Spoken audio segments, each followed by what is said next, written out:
Вітаю! Час новин на АТР, в ефірі «Заман». Сьогодні 17 вересня і 568-й день анексії Криму. Президент України Петро Порошенко затвердив санкції проти 400 фізичних та 90 юридичних осіб, які загрожують національній безпеці України.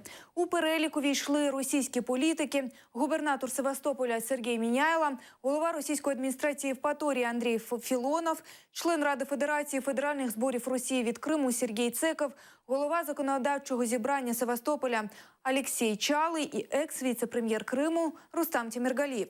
Крім цього, у список увійшли два найбільших в Криму банку – РНКБ і Генбанк. Указ президента поширює санкції також щодо 41 журналіста. Нью-Йоркська міжнародна організація «Комітет захисту журналістів» це рішення засуджує і називає його неадекватним. Міністр інформаційної політики України Юрій Стець пообіцяв виключити з санкційного списку низку журналістів, які все ж дотримуються стандартів. Верховна Рада підтримала реконструктуризацію державного боргу України. За проголосувало 309 депутатів. Ще більше голосів – 340. Віддали за зміни до держбюджету. Поправки передбачають підвищення прожиткового мінімуму та мінімальної заробітної плати. Наразі цей сюжет готується до ефіру, а ми продовжуємо.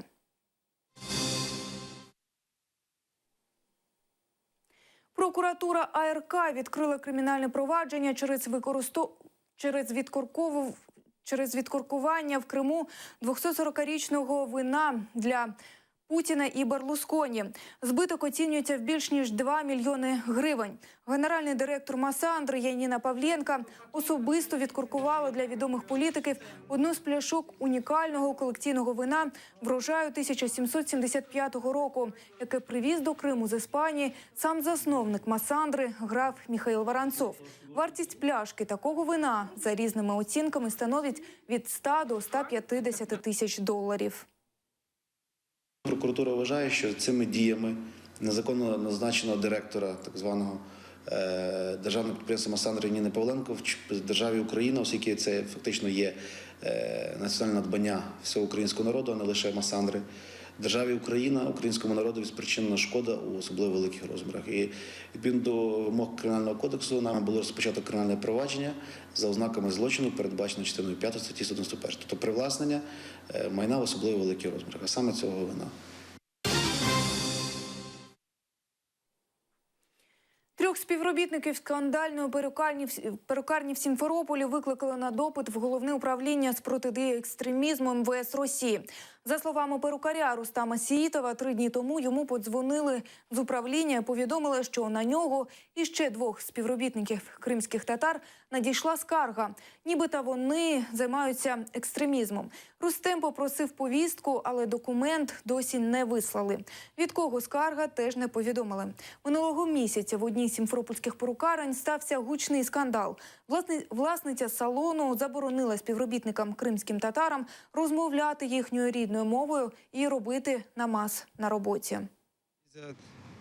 Языка, получается, татарского языка, что я не имею права разговаривать, и при этом все это так предоставлять, что в экстремизм, это вообще, я не знаю, я даже и не знаю, что это такое экстремизм, честно сказать.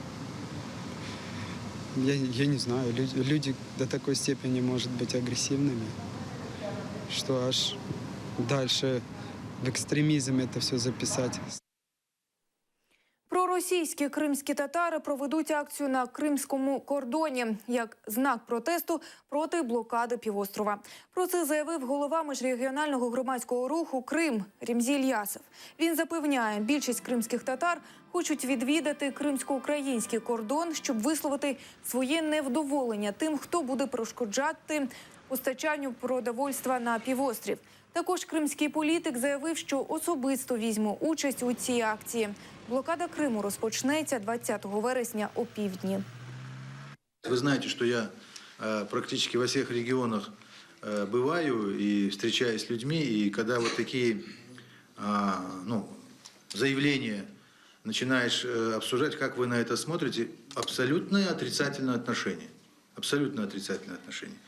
Более того, я хотел бы вам сказать, что даже в этих встречах вот люди подходят и говорят, если можно, говорят, мы сами туда пойдем на границу и скажем ему, что это нам не надо, и не надо вести так, подавать свои собственные, как говорится, мысли, как будто бы от имени всего крымско-татарского народа. Я больше вам скажу, что и на территории Херсонской области крымские татары, они не поддерживают вот эту идею. В анексованому Криму різко подорожчала картопля. Її вартість за тиждень виросла в 1,5 рази. Ціна на картоплю на оптовому сімферопольському ринку «Привоз» доходить до 35 рублів за кілограм. Наприкінці минулого тижня її максимальна вартість не перевищувала 20 рублів. Зростання цін фахівці пояснюють збільшенням попиту на картоплю. Це пов'язано з тим, що оптовики зараз масово закуповують овочі для подальшої реалізації взимку. Крім того, продавці вважають, що на ситуацію вплинув ажіотаж через майбутню блокаду півострова 20 вересня. Это очень огромная цена. Но нашей крымской не выращивается столько картошки, чтобы был потребитель много нам на Крым. Если Украина будет завозить, будет дешевле, не будет, будет дорогая. Дорого, конечно, 35 рублей. Дорого? Не хватает, ребята. 8 тысяч пенсия. Это вообще чересчур. У Сімферополі почалася підготовка території для будівництва головного мусульманського храму в Криму соборної мечеті Джума-Джамі. На місці майбутньої святині представники муфтія разом з архітекторами і будівельниками прочитали молитву за якнайшвидше відкриття будинку Аллаху для віруючих. За даними авторів проєкту соборної мечеті, при будівництві культової споруди буде використана залізобетонна конструкція. Тому зібрані на ділянці камені будуть використані для зведення інших мечетей в Криму, у тому числі для мечетей у селі Молодіжне і мікрорайоні Акмечеть в Сімферополі і для мечеті у Сакському районі. В 2008 році кримські татари почали акцію по збору будівельного матеріалу для соборної мечеті.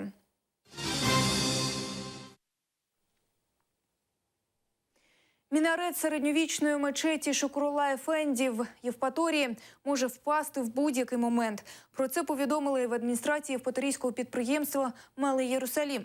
Експертна комісія цього року закрила доступ до мечеті. Проте є ризик того, що через обвалення можуть постраждати як відвідувачі, так і ще один унікальний пам'ятник архітектури Текія Дервішів. Зруйнована верхівка, тріщини стягнуті сталевими скріпами. Так виглядає мінарет мечеті Шукрула Ефенді, розташованої на території архітектурної пам'ятки Текія Дервішів. Унікальний об'єкт в жалюгідному стані вже не одне десятиліття. И во время плохой погоды, шторм, ветер, сильные дожди, минарет просто качается. Неоднократно комиссия выводила вердикт о том, что этот минарет нужно реставрировать, то есть ее разобрать и собрать заново. Но для этого нужны деньги. Деньги, по обещанию Аксенова, вроде выделены, но до сих пор ни денег, ни начала работы мы не видим. На початку року експертна комісія закрила доступ до аварійного об'єкту. Мінарет може впасти. Влітку загроза менше, а взимку вода замерзає і розтискає кладку, розповідають співробітники унітарного підприємства «Малий Єрусалим», на балансі якого перебувають мечеть з мінаретом та Текія Дервішів. За словами хранительки обителі Альфи Яшлавської, якщо раніше нахил мінарету був 3 градуси, то зараз вже 12. Минарет мечети Джума-Джами наклоняется, посмотрите, верхушку, в сторону Текие. И если этот минарет в случае обвала упадет на Текие, мы потеряем памятник уникального значения, которому нет аналога на всей территории бывшего СССР. Нам история не простит, если мы потеряем Текие из-за разрушения минарета. При цьому, повідомили в Малому Єрусалимі, гроші на аварійні роботи є. За федеральною цільовою програмою передбачено 35 мільйонів рублів. Між замовником робіт, адміністрацією Євпаторії та головним розпорядником грошей Держкомітетом з охорони культурної спадщини Криму навіть підписано угоду про виділення грошей. Але заковика в тому, хто буде робити проєкт реставрації та займатися як аварійними роботами, так і реставрацією самої мечеті. Насколько нам известно, в Крыму нет фирмы, имеющий 2 лицензии сразу и на проектирование, и на реставрационные работы. Поэтому, скорее всего, это будет не крымская фирма. Но все может измениться. В адміністрації підприємства припускають, що освоїти ці гроші цього року нереально, але сподіваються, що їх залишать у програмі на наступний рік. Сюжет про реструктуризацію державного боргу України готовий до ефіру. У парламентській залі уряд у повному складі. На трибуні міністр фінансів Наталія Яресько. Саме вона домовлялася з кредиторами про умови реструктуризації державного боргу. Переконує, зробила все, що могла. Майже 4 мільярди доларів кредитори списують. Перші 5 років грошей Україна не віддаватиме. Наступні 5 – 1% від ВВП. Через 10 років кредитори зможуть заробити 40, якщо українська економіка буде добре зростати. Якщо буде реальний ріст ВВП України 6% реально кожного року, від наступного, наприклад, до 40-го року, у нас буде по 6% ВВП рівень трильйон американських доларів. 1 трильйона, трошки більше. Представники блоку Петра Порошенка, Народного фронту та Самопомічі заявили, законопроекти підтримують. Найбільше критики від «Батьківщини». Ми сьогодні будемо приймати рішення, яке боргове навантаження, який борговий зашморг ми не тільки зараз на країну візьмемо, а що ми залишимо нашим дітям, а частково дехто і онукам.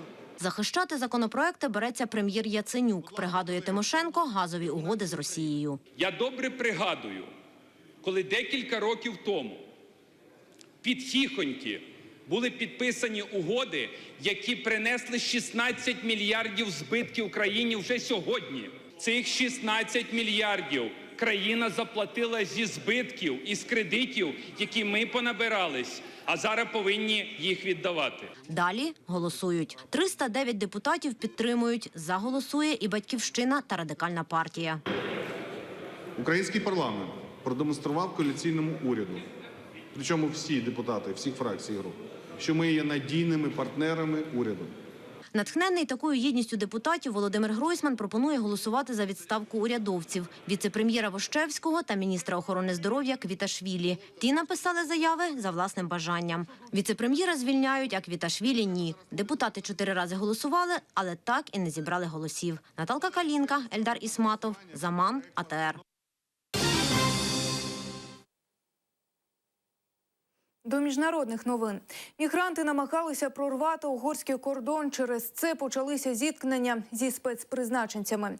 Біженці кидали у бік правоохоронців каміння і палиці. Ті у відповідь застосували сльозогінний газ і водомети. За останніми даними, 20 поліціянтів отримали поранення. Повідомляється також, що карета швидкої відвезла у місцеву лікарню 2 поранених дітей. Зі вчора в Угорщині набув чинності пакет поправок, що посилив закони про міграцію і захист кордону. Через це у прикордонній зоні зі сербської сторони скупчилося кілька тисяч мігрантів. Вони вимагають пропустити їх далі до Європи.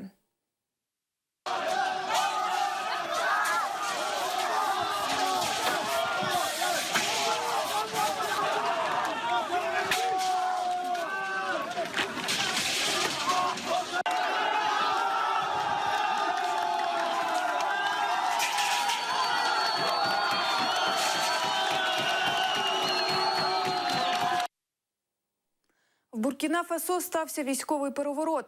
Прихильники екс-президента Кампауре, який очолював державу 27 років, захопили в заручники чинного президента Кафандо, прем'єра та інших членів уряду. Путч стався через 2 дні після видання закону про розпуск охорони колишнього президента. Про це повідомляє агентство «Франс Прес». Протестувальники у столиці вимагали, аби його звільнили. Аби розігнати їх, правоохоронці почали стріляти. Через це у місті почалася паніка. Торік у країні пройшли масові протести з вимогами відставки президента-ветерана Кампауре. Протестувальники підпалили тоді будівлю парламенту.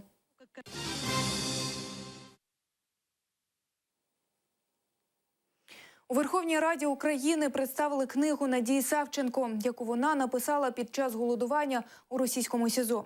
Гроші, вилучені від продажу цієї книги, каже сестра Надії Савченко, передадуть на підтримку інших українців, яких незаконно утримують в російських в'язницях. Книга «Сильне ім'я Надія» розповідає про життєвий шлях льотчиці, її участь у миротворчій операції в Іраку, а також участь в антитерористичній операції. Я не буду її хвалити, мабуть, хоча просто я не дивувалась, я знала, і для мене тут нічого дивного, але справді книга легка, позитивна, піднімає настрій, хоч через горіч. Читаєш з присмаком гіркості, але смієшся крізь сльози. Озброїтеся правдою. Пам'ятні заходи з такою назвою, присвячені Гонгадзе і всім загиблим журналістам, пройшли у різних куточках світу.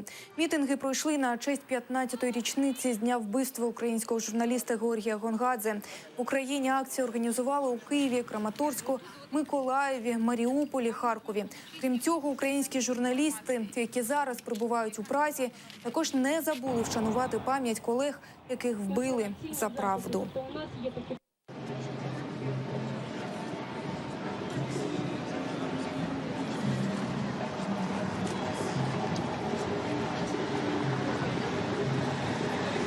Навіть там далеко від України ми будемо нагадувати і не будемо втомлюватися в чергове нагадувати, що людина загинула за свою правду, за своє слово, і справжні вбивці мають обов'язково бути знайдені.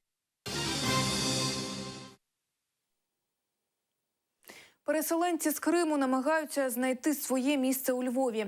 Деякі з них досягли успіху в ресторанному ділі. З ними спілкувалися наші кореспонденти.